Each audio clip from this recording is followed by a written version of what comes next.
शनिवारी राज्यात आनंदघनांची आनंद वार्ता। सिंधुदुर्ग जिल्ह्यात मान्सूनचा प्रवेश। आज पुण्यात तर उद्या मुंबईमध्ये मान्सूनची शक्यता। 8 जूनला विदर्भातील 5 जिल्ह्यांमध्ये पावसाचा ऑरेंज अलर्ट।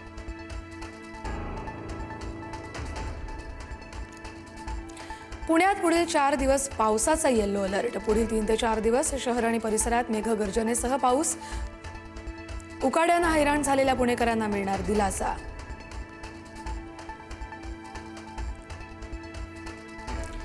पुण्यात रेव पार्टीवर पोलिसांचा छापा। आळंदी मरकळ रस्त्यावरील बंगल्यात सुरू होती रेव पार्टी। पार्टीत 150 तरुण तरुणी असल्याची माहिती।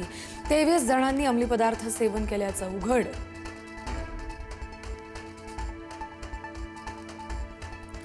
नसरापूर अत्याचार प्रकरणात फॉरेन्सिक एक्सपर्टची साक्ष पूर्ण। वैज्ञानिक आणि तांत्रिक पुरावे सादर करण्यासाठी न्याय वैद्यक प्रयोगशाळेच्या तज्ज्ञांची साक्ष नोंदवली। फॉरेन्सिक एक्सपर्टनं सबळ पुरावा न्यायालयासमोर केला सादर।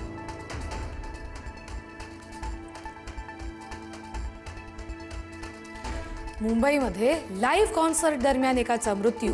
NSCI Worli dome live music कार्यक्रमातली घटना। मृत्यूचं नेमकं कारण अद्याप स्पष्ट। ड्रग्सच्या अतिसेवनानं मृत्यू झाल्याची माहिती।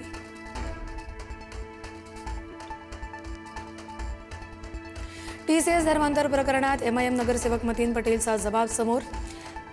आरोपी निदा खान बाबत विचारणा होताच इम्तियाज जलील साहब को पूछना पडेगा असं मतीन पटेलचं उत्तर। तर माजी खासदार इम्तियाज जलील यांनाही चौकशीसाठी समन्स बजावलं जाण्याची शक्यता।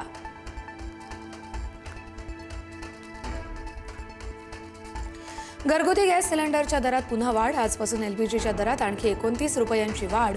मुंबईत सिलेंडरची किंमत 912 रुपयांवरून 941 रुपयांवर।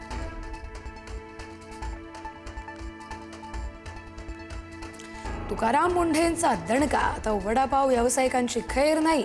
वडापाव विक्रेत्यांना वर्तमानपत्र वापरण्यास सक्त मनाई।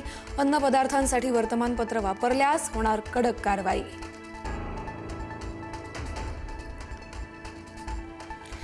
दिल्ली आंदोलनानंतर अभिजित दिपकेचं छत्रपती संभाजीनगरमध्ये जल्लोषात स्वागत। दिपकेच्या निवासस्थानी पोलीस बंदोबस्त तैनात। केंद्रीय शिक्षण मंत्री राजीनामा देईपर्यंत मागे हटणार नाही, दिपकेचा इशारा।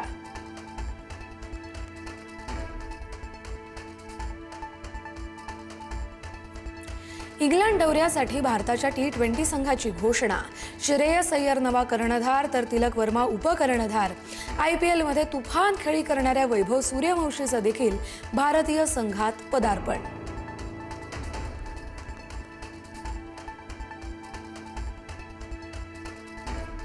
भारत अफगाणिस्तान कसोटीमध्ये पहिल्या दिवसाअखेर भारतानं उभारला धावांचा डोंगर।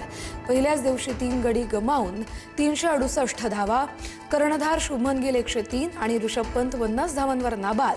तर KL राहुलनं झळकावलं कसोटी कारकिर्दीतलं 12वं शतक।